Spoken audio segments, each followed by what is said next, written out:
السلام علیکم۔ پنجاب میں سود لینے پر 10 سال کی سزا مقرر۔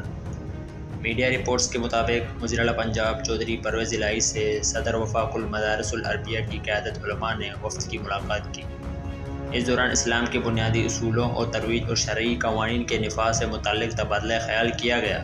ملاقات میں علماء کرام نے دین کی خدمت کے لیے اقدامات پرویز الہی کو خراج تحسین پیش کیا۔ اس موقع پر گفتگو کرتے ہوئے چودھری پرویز الہی نے کہا کہ نجی سطح پر سود لینے پر 10 سال کی سزا مقرر کی گئی ہے اور عقیدہ ختم نبوت صلی اللہ علیہ وسلم کی بھی قوانین سازی کی گئی۔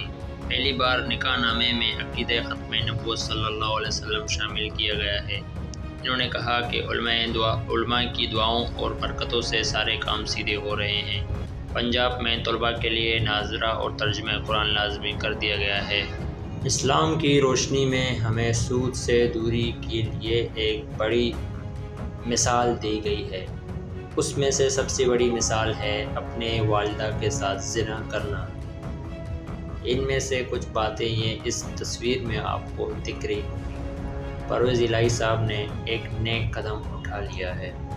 اب آگے بھی اس طرح کے عمل کیے جائیں اور اسلامی جمہوریہ پاکستان کو مکمل طور پر اسلام کے دائرۂ قانون پر چلایا جائے۔ سود کو چھوڑ دو ورنہ یہ آپ کو کہیں کا نہیں چھوڑے گا۔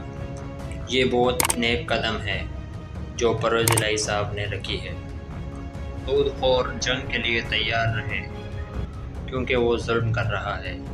اللہ اور اس کے رسول صلی اللہ علیہ وسلم کے ساتھ جنگ کے لیے تیار رہے اور اس کے لیے یہ آخری جنگ ہوگی۔ کیا وہ تیار ہے؟